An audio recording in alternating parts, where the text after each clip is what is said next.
Red book మీద చూపిస్తున్న శ్రద్ధ ఎన్నికల హామీల అమలుపై కూటమి ప్రభుత్వం చూపించడం లేదని సిపిఎం జిల్లా కార్యదర్శి గోపాలన్ ఆరోపించారు.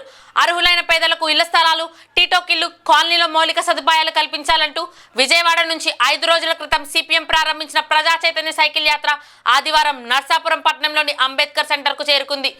అక్కడి నుంచి సిపిఎం జిల్లా కార్యదర్శి గోపాలం ఆధ్వర్యంలో యాత్ర పశ్చిమలో మొదలైంది. ఈ సందర్భంగా అంబేద్కర్ సెంటర్లో గోపాల్ మాట్లాడుతూ ప్రభుత్వం అధికారంలోకి వచ్చి 9 నెలలు గడుస్తున్నా ఎన్నికల్లో ఇచ్చిన ఒక్క హామీని కూడా పూర్తి స్థాయిలో అమలు చేయలేకపోయిందని మండిపడ్డారు. ప్రజల్ని చైతన్యపరిచినందుకు సిపిఎం యాత్ర చేపట్టిందని, అన్ని ప్రాంతాల్లో ప్రజల నుంచి యాత్రకు మంచి ఆదరణ వస్తున్నట్లు ఆయన చెప్పారు.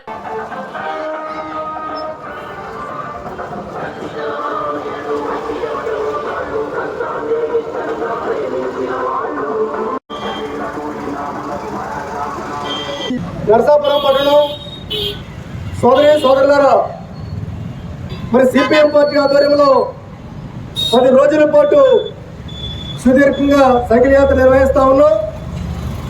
ఈ సైకిల్ యాత్ర ఉద్దేశాన్ని కూడా తిరుమూర్తి గారు తెలియజేశారు. మరి కొత్త ప్రభుత్వం అధికారంలోకి వచ్చి 10 మాసాలు అయ్యింది. ఈ 10 మాసాల కాలంలో ఈ కూటమి ప్రభుత్వానికి రెడ్ బుక్ మీద ఉన్న శ్రద్ధ, వాళ్ళ ఎన్నికల సందర్భంగా ప్రకటించినటువంటి మేనిఫెస్టో మీద వారికి ఆ శ్రద్ధ లేదు. కాబట్టి ఈ 10 మాసాల కాలంలో ఇచ్చిన వాగ్దానాలని మర్చిపోయిన సందర్భంలో మొన్న ఫిబ్రవరి 8వ తారీఖున ప్రవేశపెట్టిన బడ్జెట్లో కూడా ఎక్కడా కూడా ఇచ్చిన వాగ్దానాల్లో నిధులు కేటాయించడం కానీ లేని సందర్భం కూడా ఉంది. సందర్భంగా ప్రభుత్వం దృష్టికి మేము తీసుకెళ్లేది, ఏదైతే ప్రభుత్వం కాలనీలు ఏర్పాటు చేసిందో, గతంలో జగన్ అన్నారు, ఇప్పుడేమో ఎన్టీఆర్ అన్నారు. సరే, మీరు ఏ పేరు పెట్టినా ప్రజలకు అభ్యంతరం కాదు, కానీ ప్రజలకు మాత్రం సౌకర్యాల్ని మెరుగుపరచాల్సిన అవసరం ఉంది, దానికి నిధులు కేటాయించాల్సిన అవసరం ఉందని చెప్పేసి ఈ సందర్భంగా మేము డిమాండ్ చేస్తా ఉన్నాం. అంతేకాదు, ఇవాళ సిమెంట్ కానీ, ఇటుక కానీ, ఐరన్ కానీ, ఇంటి నిర్మాణ ఖర్చులు విపరీతంగా పెరిగిపోయి ఇవాళ ఇల్లు కట్టుకోవాలంటే ఎంత పేదవాడైనా కనీసం 8 నుంచి 10 లక్షల రూపాయలు దాకా లేకపోతే కనీసంగా ఇల్లు నిర్మాణం కావట్లేదు. 10 లక్షలు అవుతా ఉంది. కానీ ఇవాళ ప్రభుత్వం ఎంత ఇస్తా ఉంది? 1,85,000 రూపాయలు ఇస్తా ఉంది. అంటే ప్రభుత్వం ఇస్తుందని చెప్పేసి, నాడా ఉందని చెప్పేసి గుర్రం తీసుకుంటే ఏ రకమైనటువంటి ఇబ్బంది ఉంటుందో అదే రకంగా ఈ గృహ నిర్మాణంలో దిగుతూ ఉంటే ప్రజలందరూ కూడా ఇవాళ అప్పుల్లో కూరుకుపోయి వడ్డీలు కట్టలేక మళ్ళీ అదే ఇల్లుని వడ్డీలు అప్పు తెచ్చుతో ఇచ్చేయాల్సిన పరిస్థితి కూడా మనకి కనబడుతూ ఉంది. అందుకే ఇవాళ సైకిల్ యాత్ర ప్రభుత్వం తరఫున, సిపిఎం పార్టీ తరఫున 5 లక్షల రూపాయలు ఇవాళ ప్రభుత్వ సహాయం ఇంటి నిర్మాణం చేయాలని చెప్పేసి కూడా మేము డిమాండ్ చేస్తా ఉన్నాం.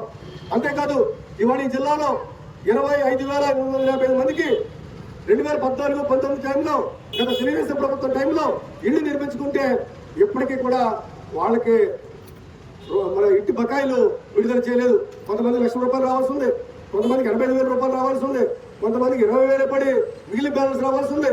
ఈ రకంగా 7-8 ఏళ్ళ నుంచి లేదా 9 ఏళ్ళ నుంచి కట్టుకున్న ఇంటికి కూడా బకాయిలు రాకపోవడం వల్ల ఇవాళ తీవ్ర అప్పుల్లో కూరుకుపోయి తీవ్ర ఇబ్బందులు పడుతూ తీవ్ర మానసిక ఆందోళనకు కూడా ఈ లబ్ధిదారులు గురవుతూ ఉన్నారు.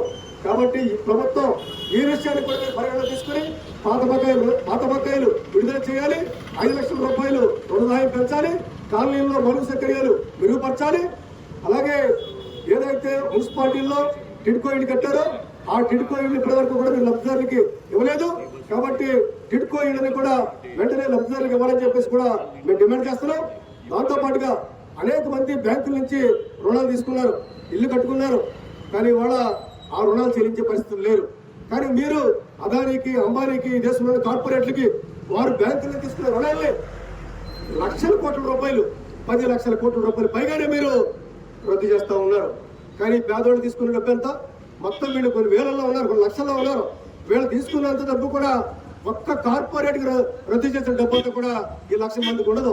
కాబట్టి వాళ్ళ ప్రభుత్వాన్ని మేము డిమాండ్ చేస్తున్నాం, ఏవైతే బ్యాంకు రుణాలు తీసుకున్నారో పేదలు ఇల్లు నిర్మాణం కోసం ఆ బ్యాంకు రుణాలు కూడా రద్దు చేయాలని చెప్పేసి కూడా మేము డిమాండ్ చేస్తున్నాం. వీటన్నిటి కోసం కూడా మార్చి 17వ తారీఖున సోమవారం నాడు జిల్లా కలెక్టర్ ఆఫీస్ దగ్గర ధర్నా జరుగుతూ ఉంది. ఈ ధర్నా కార్యక్రమానికి ప్రజానీకం అందరూ కూడా, లబ్ధిదారులు ప్రజానీకం అందరూ కూడా పెద్ద ఎత్తున పాల్గొనాలి. ప్రభుత్వానికి మన సమస్యల్ని తెలియజేయాలని చెప్పేసి చెప్పడం కోసమే ఈ సైకిల్ యాత్ర నిర్వహిస్తున్నాం. కాబట్టి మీరంతా కూడా మార్చి 17 సోమవారం నాడు కలెక్టరేట్కి వచ్చి మన సమస్యల్ని తెలియజేయాలని చెప్పేసి ఈ సందర్భంగా విజ్ఞప్తి చేస్తూ మీ అందరి ముందు కూడా సెలవు తీసుకుంటా ఉన్నాం.